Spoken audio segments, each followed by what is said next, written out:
Haiderpura encounter को लेकर कल director general police Dilbag Singh ने दो बड़ी बातें कही।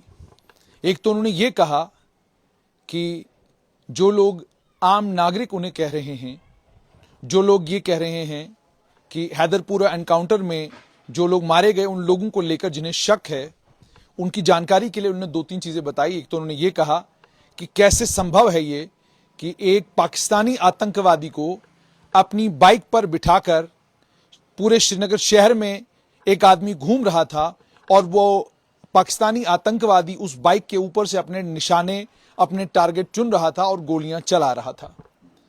उन्होंने कहा कि हैदरपुरा एनकाउंटर में स्पेशल इन्वेस्टिगेशन टीम अपना काम कर रही है और थोड़ी ही देर में स्पेशल इन्वेस्टिगेशन टीम अपनी रिपोर्ट सौंपेगी और उससे सारे तथ्यों के ऊपर से पर्दा हटेगा और पता चलेगा कि आखिरकार हैदरपुरा एनकाउंटर में क्या हुआ। उन्होंने डॉक्टर मुदस्सिर गुल जिस छोटे से कॉल सेंटर को चलाते थे उसको दोबारा से अवैध कहा और अवैध कहने के साथ साथ में यह भी कहा कि हम आने वाले कल में जानकारी इस बात की भी देंगे कि किस तरीके से हैदरपुरा एनकाउंटर में पुलिस ने काम किया और हैदरपुरा एनकाउंटर में क्या कुछ हुआ। ये सारी बातें उन्होंने कल मीडिया के साथ जम्मू में बात करते हुए कही। ये बातें उन्होंने कह दी हैं। अब इन बातों के कहने के बाद और ये सारे क्लेम्स करने के बाद जम्मू कश्मीर पुलिस के लिए एक एसिड टेस्ट है। एसिड टेस्ट ये है कि इस मामले में, हैदरपुरा एनकाउंटर मामले में बड़े संगीन इल्जामात परिवार के लोगों ने लगाए हैं। डॉक्टर मुदस्सिर के पिता ने कहा है कि मेरा बेटा ना तो ओवरग्राउंड वर्कर था, ना आतंकवादियों के साथ उसका कोई संपर्क था, ना ही आतंकवादियों के साथ, ना ही वो किसी आतंकवादी संगठन से जुड़ा हुआ था। मैं अपने बेटे के ऊपर जो OGW का कलंक लगा है, उस कलंक को चाहता हूं कि सरकार उस कलंक को हटाए। इसी तरीके से अल्ताफ अहमद भट्ट के परिवार ने भी ये बात कही कि अल्ताफ का किसी आतंकवादी संगठन, किसी आतंकवादी से कोई लेना देना नहीं था।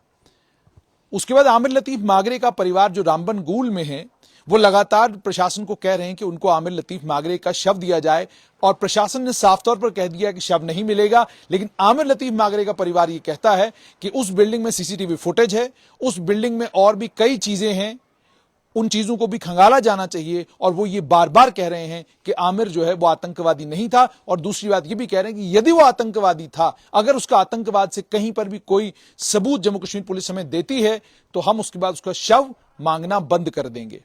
उन्होंने ये बात कही। उनके पिता ने भी कहा कि मैंने देश के लिए आतंकवादियों से लड़ाई लड़ी है, मैंने आतंकवादी मारे हैं, हमारे घर के बाहर आज भी पहरा है। ये सारी चीजें साफ तौर पर दर्शाती हैं कि हम एक राष्ट्रवादी परिवार हैं और एक राष्ट्रवादी परिवार में एक आतंकवादी पैदा हो, इसकी संभावनाएं बहुत कम है। लेकिन सारी चीजों की जांच हो रही है। और पूर्व मुख्यमंत्री और PDP के अध्यक्ष महबूबा मुफ्ती ने भी इस मामले में एक बयान दिया। उन्होंने अपने बयान में, पूर्व मुख्यमंत्री महबूबा मुफ्ती ने यह कहा कि हैदरपुरा एनकाउंटर में 4 लोग नहीं थे, 3 ही लोग थे।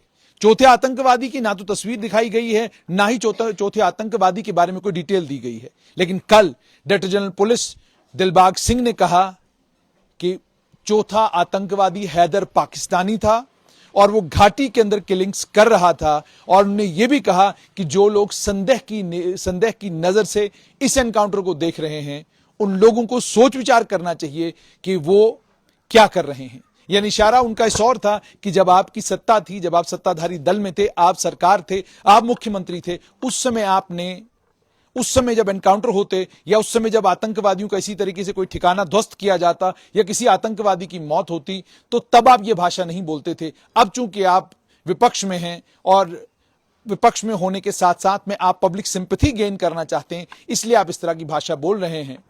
शायद उनका कहने का मतलब यह रहा हो। इसी हैदरपुरा एनकाउंटर को लेकर लेफ्टिनेंट जनरल अता हसनैन, जो आर्मी में एक वरिष्ठ पद से रिटायर हुए हैं, लेफ्टिनेंट जनरल अता हसनैन ने एक आर्टिकल लिखा है चाणक्य फोरम्स में। उस आर्टिकल में उन्होंने जहां प्रशंसा की है Jammu Kashmir police, army, paramilitary forces की, कि कमाल का काम तीनों एजेंसियां कर रही हैं और उसके साथ में गुप्तचर एजेंसियां जो है वो भी बहुत बेहतरीन काम कर रही हैं। उसी के काम का नतीजा है कि घाटी में आतंकवाद की कमर तोड़ दी गई है। बड़े बड़े कमांडर जो है वो मार दिए गए हैं। कोई भी आतंकी संगठन हो, किसी भी आतंकी संगठन में कोई भी बड़ा कमांडर बाकी नहीं रहा। हर चाहे हिजबुल मुजाहिदीन हो, लश्कर तैयबा हो, जैश ए मोहम्मद हो या द रेजिस्टेंस फ्रंट के साथ जुड़े हुए जितने भी आतंकवादी हैं, लगभग सब इन सारे जितने भी आतंकवादी संगठन हैं, इनमें आतंकवादियों के नंबर को बहुत बड़े हद तक रिड्यूस कर दिया गया है। इस हद तक रिड्यूस कर दिया गया है कि अब नंबर ना के बराबर है। यहीं पर लेफ्टिनेंट जनरल अता हसनैन ने कहा है, फौज हो, सीआरपीएफ हो, जम्मू कश्मीर पुलिस हो, यही वो समय है जब बड़ा ध्यान के साथ और बड़ी सूझबूझ के साथ ऑपरेशन करने की जरूरत है। उन्होंने ये कहा है कि घाटी में आतंकवाद से लड़ाई लड़ना और उसके बाद कामयाबियां हासिल करना बहुत आसान काम है और वो हमने हर बार किया है। एक दौर नहीं, लगभग आज से पहले भी कई दौर हुए जब आतंकवाद को बिल्कुल ना के बराबर घाटी में लाया गया था। घाटी में हालात ठीक होने लगे थे। श्रीनगर शहर के अंदर से बंकर्स को हटाया गया था और इससे नजर आ रहा था अब घाटी में आतंकवाद जो है, लग रहा था कि घाटी में अब आतंकवाद ना के बराबर है। लेकिन जब यह स्थिति आती है, जब यह सिचुएशन बनती है, इस सिचुएशन के बनते ही जाहिर सी बात ये प्रॉक्सी वार है। इसमें पाकिस्तान की आर्मी, आईएसआई सब मिलकर इस आतंकवाद की भट्टी को लगातार इसको जलते देखना चाहते हैं। तो आतंकवाद की भट्टी जलती रहे, उसके लिए वो भी अपने प्रयास जो है लगातार करते रहते हैं।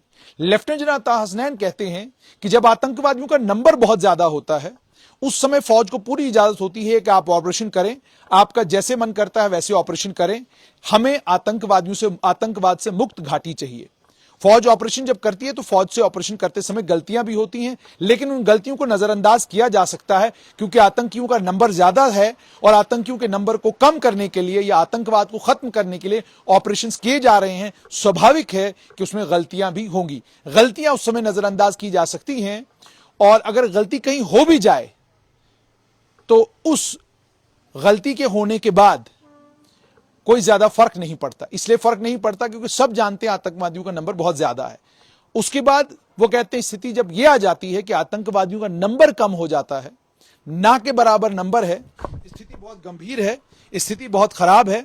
उस खराब स्थिति में, उस गंभीर स्थिति में पहली बात यह कि किस तरीके से आईएसआई और आतंकवादी भी अपना प्लान बना रहे हैं, वो भी अपना प्रोग्राम बना रहे हैं।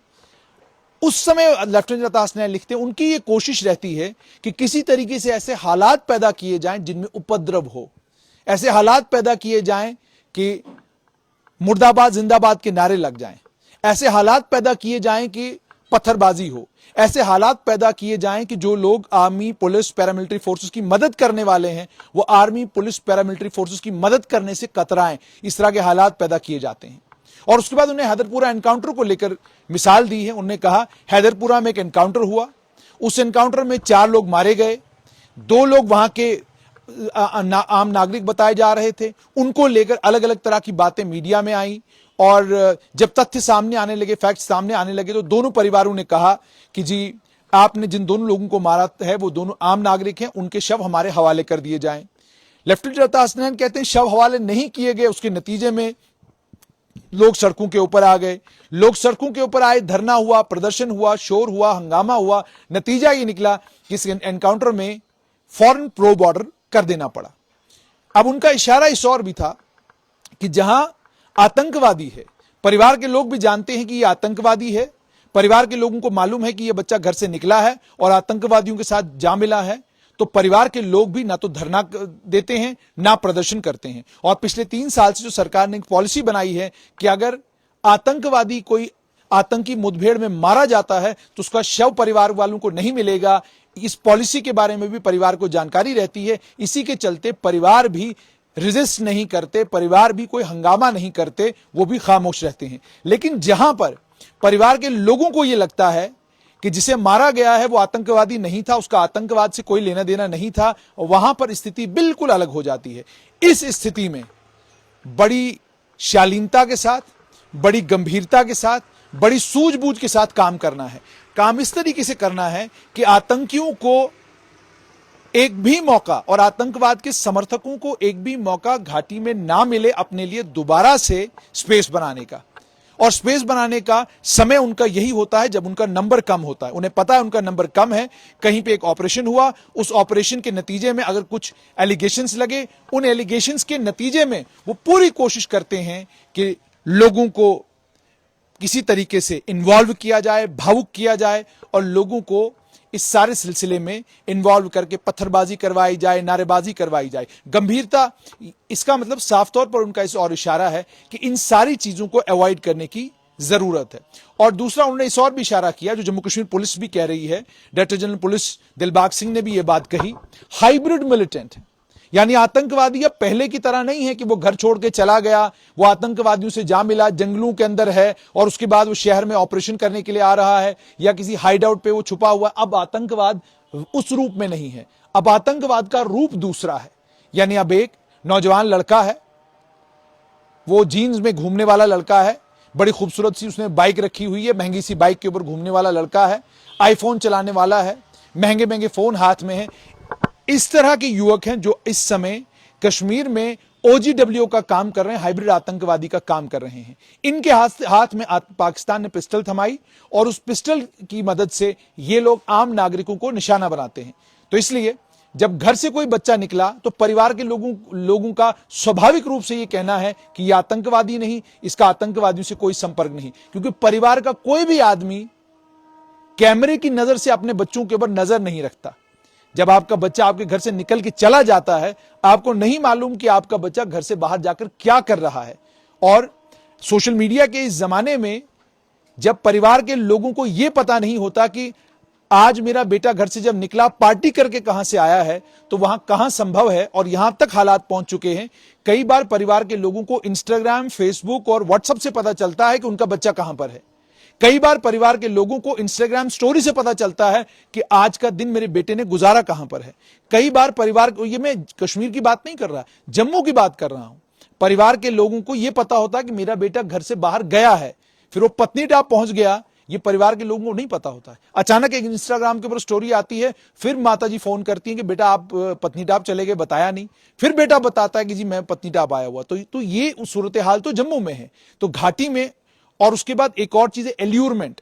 एल्यूरमेंट का मतलब यह हो गया बंदूक से प्यार, पिस्टल से प्यार। ये आज की जो यंगर जनरेशन है, जो यंगर जनरेशन फिल्में देख रही है, हॉलीवुड बहुत ज्यादा देख रही है, चाहे वो नेटफ्लिक्स के ऊपर देख रही है, अमेजन के ऊपर देख रही है, वो जो एंटाइसमेंट है कि बंदूक कोई बड़ी जबरदस्त चीज है, मेरे हाथ में होनी चाहिए। और फिर वो जो आइडियल किस्म की, मतलब अलग अलग किस्म की फिल्में जो आपको इंस्टाग्राम, अमेजन और बाकी अमेजन, नेटफ्लिक्स, ZEE5 पर देखने को जो फिल्में आपको मिलती हैं, उससे भी इंस्पिरेशन वो हासिल करते हैं। और उसके बाद यूट्यूब के ऊपर बहुत सारी वीडियोज हैं, जिन वीडियोज में इस तरह की बातें और इस तरह के संदेश होते हैं, जिन बातों और जिन संदेशों से प्रेरित होकर उन्हें यह लगता है कि बंदूक हाथ में पकड़ना कोई गलत बात नहीं है, कोई बड़ी अच्छी बात है। तो परिवार के लोगों को इसकी जानकारी होती नहीं।